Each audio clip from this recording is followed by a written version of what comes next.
In this video, we are going to be looking at currencies. Don't forget that the last video we talked about for what is Forex and who is a Forex trader. In this video, we are looking at currencies. Watch the last video to know so that you can understand this video very well, because in the last video we said that in the forex market currencies are traded, but watch that video so that you understand. Don't forget to click and like the video, share it, and then turn on the notification bell so that you can get subsequent videos. So let's look at currencies. What is currencies? You and I know that the layman's definition. I'll come from the layman perspective so that by the time we are using the forex terminologies, it doesn't bug you, and then by then you've had an elementary understanding into it. Now, when we talk about currencies, you know, currency is a medium of exchange. Money is a medium of exchange, right? Fine. It's a medium of exchange. It doesn't mean that it is only used for exchange. You can use it to pay for goods and services and other medium of exchange, whatever exchange. Do you get? That's why it's called forex is called foreign exchange, because it's currencies that are being dealt with there. So now, when you look at currencies in the forex market, or even generally, you see that each currency has a standard of three-letter code, regardless of which bank or broker you use. Okay, forex currency symbols are always three letters, where the first two letters stands for the name of the country, and the third letter identifies the country's currency. Take for instance, for the dollar, you know it's not only United States that use dollar. For the dollar, they say United States dollar, that's USD. Now, that USD, I told you three letters, right? Three-letter code. Now, the US stands for United States, that's the country.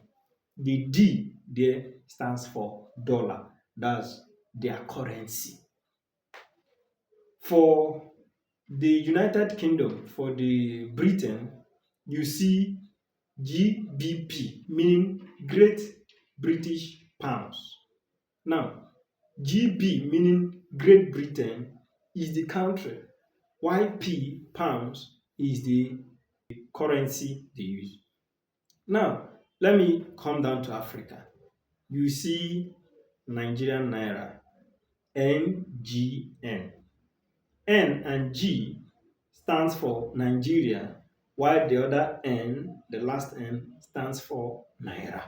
So that's how they are grouped in the subsequent ways. You can see if you see JPY, it's called Japanese yen. So JP for Japan, right? The Y is for the yen. That's the currency they use in Japan. So that is how it's grouped in the forex market. So now let's look at these currencies. Currencies are grouped in pairs. What do I mean pair? If you've gone to buy a shoe, if you've gone to buy hand gloves, if you've gone to buy an earring, I guess, if you've gone to buy, I think these few I've mentioned, these things come in pairs. An earring come in pairs, the left and the right, right? A hand glove come in pairs, the left and the right, right? Shoe come in pairs, the left and the right, right? They come in pairs. So that pair is seen as one. You get. So for you to have two pair of shoes, that means four. That four is left and right leg of this shoe, left and right leg of the other shoe. You get. So that's four. So when we say currencies are traded in pairs, what do we mean? They are traded in two. Currencies can't stand alone. One, I'm trading the United States dollar. No, it comes in pairs, so it must be two. Currencies come in pairs, so two there. Don't mind that I'm calling it two. It's just like shoe, left and right. You understand what I mean by two. So they come in pairs. They are traded in pairs. Just like you will see Euro USD, you see the GBP USD, you see the USD CHF, you see the USD JP, always in two. Is either you see it as Euro dot USD, or you see it as Euro slash forward slash USD, or you see it as anything. They can just use anything to demarcate them. Some they might not demarcate. You just see Euro USD written together, but if you see them, you will know. Do you get? So now, when you look at them, how do you read them? Since they are traded in pairs, how do you read them? Now, when you see something like Euro USD, when you see or you see something like USD NGN, that's United States dollar versus Nigerian naira, what does he mean? It means that the first currency, listed there, here I'm mentioning Euro USD. The first currency listed there is called the base currency. It's called the base currency. And then the other second currency, that's the US dollar. And we are looking at Euro US dollar. The second currency, that's the US dollar, is called the quote currency or the counter currency. And when you talk about the base currency, which is the euro, if you follow the former video, you know that I told you that you deal with foreign currencies. Here they are foreign currencies. Here they are foreign currencies to you from the country you are coming from. Now, even if it's your own country, you still find that they are pairing. So one currency mustn't be your own currency. We are not looking into that. In subsequent videos, we will catch up with that. Now, when we talk about the base and then the quote or the counter currency, what happens in the forex market is you buy and you sell. That's why you are called a trader. A trader in the market, what does he or she do? He buys and he sells. That's everything, the totality of what a trader does in any market at all is to buy and to sell, is to exchange, to buy and to sell. There are some things he might sell by, okay, this is $20, this is 5,000 naira. Give me 5,000 naira, take. This is $20. Give me $20, take. There are some things he might be like, you are selling this, I have this, why don't we exchange? It's still a means of exchange. A trader does that, but that type doesn't exist in the forex market. So, but here, what we look at is when you click your buy and your sell in the forex market, what happens? What do you see happen in the forex market when you click your buy and your sell? We will look into that in the subsequent video. But currencies are grouped into three groups or three categories, where you have the major pairs, the minor pairs, and the exotic pairs or the crosses. Okay, now don't forget they are traded in pairs. When we look at the major pairs, the major pairs are those currencies whereby the countries of those currencies have stable political structure, good economy, and then good financial systems, and they are developed countries, not the third world countries. They are developed countries. So, and there are 7 of them. We have the euro against the US dollar. We have the US dollar against the Japanese yen.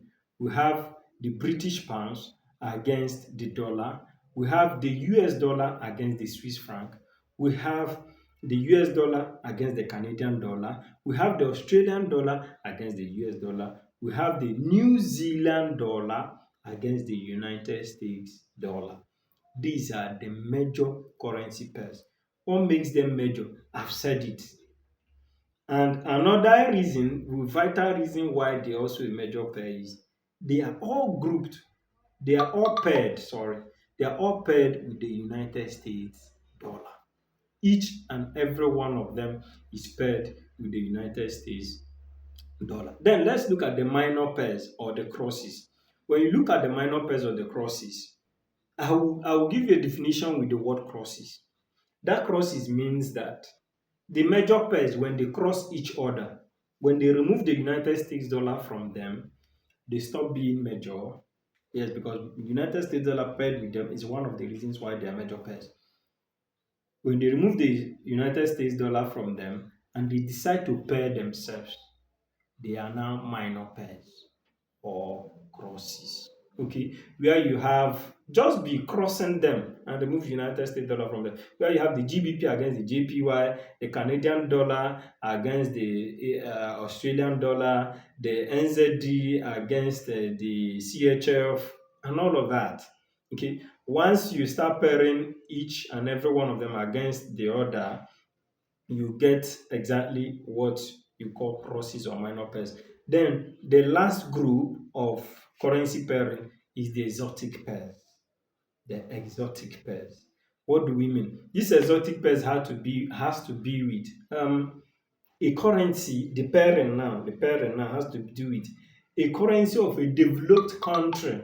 So that's to tell you that a currency of a major pair paired with a currency of a third world country or a developing country, mostly Africa and some other continents, developing continent.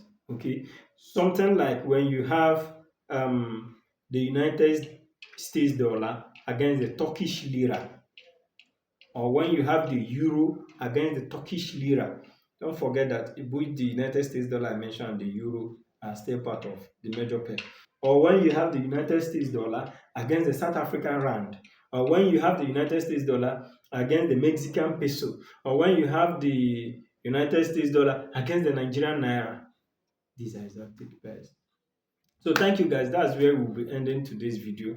So see you in the comment section. Let's interact. Let's know what's your idea, more ideas you have about the currency pairs, and then the videos you would like us to put up in subsequent time. Don't forget to check the link of my broker HFM Hot Forex Markets below this video, and then click the link and then sign up with the broker. You will like it. And then don't forget to turn on the notification bell so that you get notified of subsequent videos. Thank you so much.